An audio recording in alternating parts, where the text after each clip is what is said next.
A trend you may remember from my other channel is that me saying I'll make a video can pretty much be taken as a guarantee that the video will never actually be made. So I hope you all aren't too disappointed when I say that I'll make a review of the second episode of Doctor Who Season 9, but instead do nothing for 3 months and then make a video where I just talk about every episode in Season 9. So yeah, let's just get this over with. The Witch is Familiar. As I said in my Magician's Apprentice review, The Witch is Familiar is the episode with all the excitement in it. Easily my favorite thing about the episode is the Master. On several occasions he mentions or references killing Clara, but does so with a smile and the sort of tone that implies she's only joking around. But towards the end she almost causes the Doctor to accidentally kill Clara, then comments on how hilarious it would have been if he'd actually done it. This current incarnation of the Master is dangerously unpredictable and I love it. Every time she's on screen I can't look away because there's just no knowing what sort of insanely dangerous thing she'll do next. I also really like the bit where Clara gets inside the Dalek armor. Not only is it a nice callback to the Dalek's original appearance, but it's yet another look at the way the Daleks work.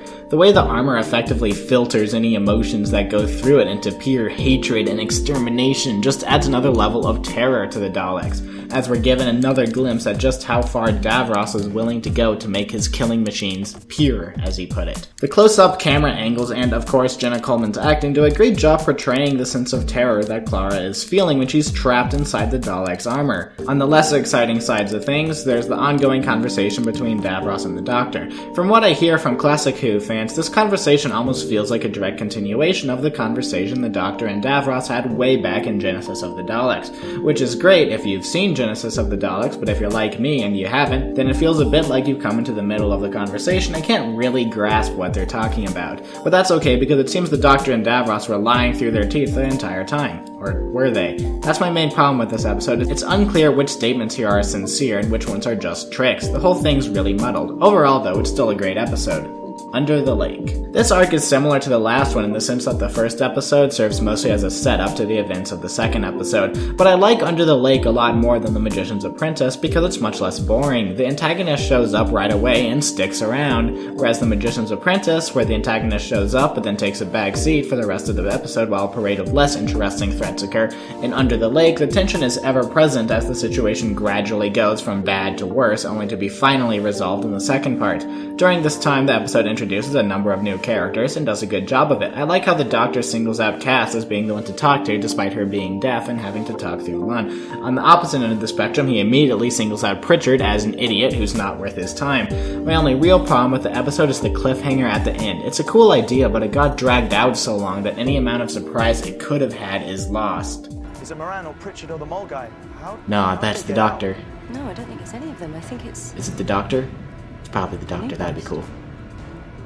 What does that mean? Well, it means that... It means the Doctor. Something happened in the past. It means that somebody else... Like the Doctor. Is it the Doctor? It's probably the Doctor. No. Is it the Doctor? Oh, it's the Doctor. Who would have guessed? Before the Flood. I absolutely love the way this episode is framed. It's unconventional, but damn does it work. This episode starts with a segment completely removed from the context of the story and with the Doctor addressing the audience directly. The Doctor explains the basics of how the bootstrap paradox works. After the intro sequence, the regular story plays out and, surprise surprise, ends with the bootstrap paradox. The episode finishes with the Doctor once again turning to the audience and giving the camera a small nod. This whole setup gives the Doctor the impression of a stage magician. The introduction is him saying, "Wanna see a cool trick?" and the audience getting excited. The episode proper is the Doctor performing the trick, and the nod at the end is the satisfying voila to end it. Apart from that, the episode itself was fine. There are a few annoying bits, but also a lot of cool bits, and I don't really have much to say about the rest anyway.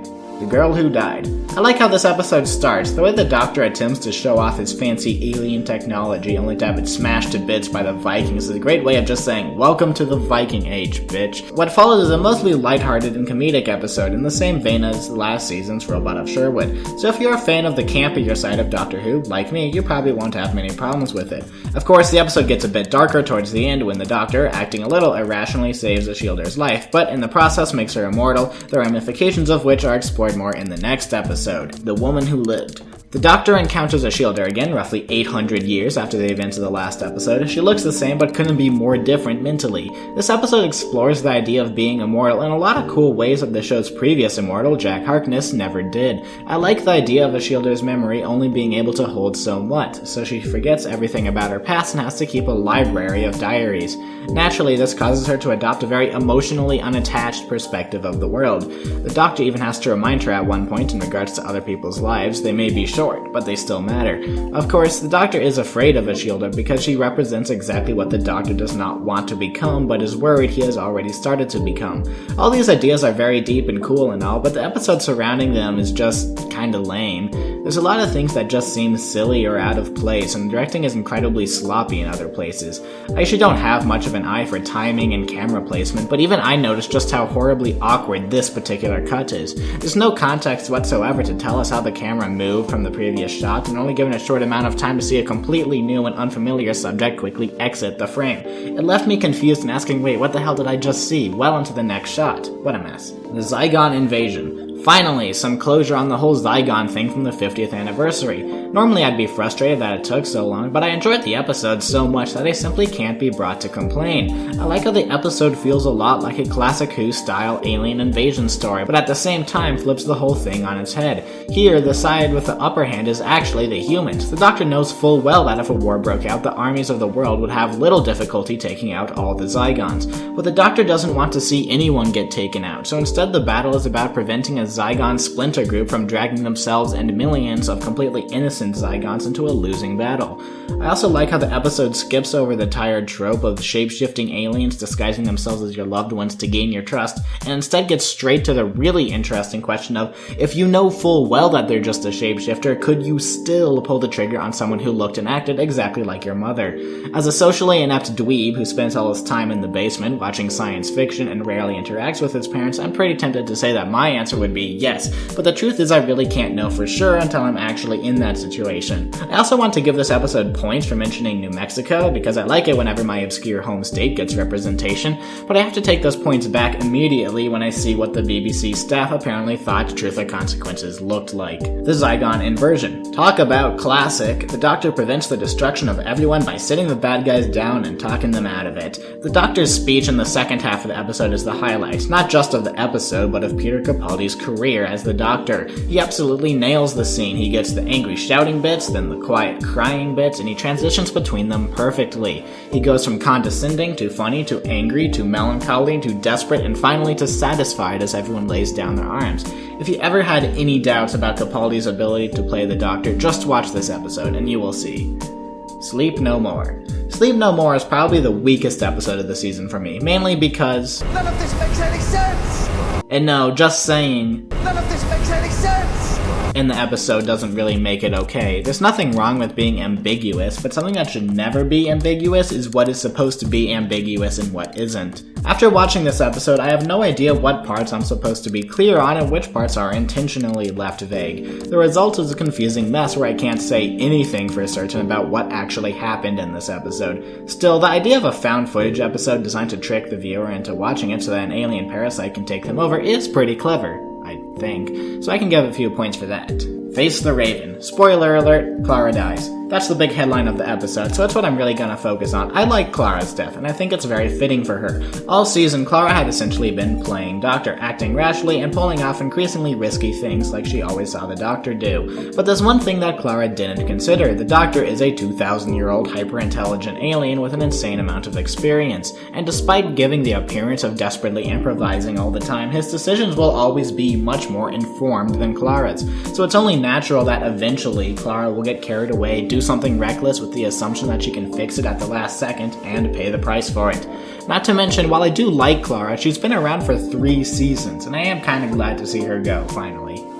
Heaven Sent. What an episode. What an episode. Heaven Sent is almost certainly my new favorite episode of the entire show. Excellent writing from Stephen Moffat, superb acting from Peter Capaldi, incredible directing from Rachel Talalay, and a wonderful soundtrack from Murray Gold, all combined to make the most profound, moving, and cinematic episode in the show's history. Seeing the Doctor desperately claw through solid diamond over the course of billions of years is one of the show's darkest, but simultaneously most aggressively optimistic moments. I can't stress this enough, but the reason this episode works so well, not just as an episode of Doctor Who, but as a piece of filmmaking in general, is how well the various elements of filmmaking are all brought together to send one message, that the Doctor is unstoppable. The cinematography, the editing, the acting, the writing, the music. Doctor Who has been good with all these elements before, but I've never seen them all work together so well. Heaven Sent is the crowning jewel of New Who, and I think it will be a very long time before anything tops it.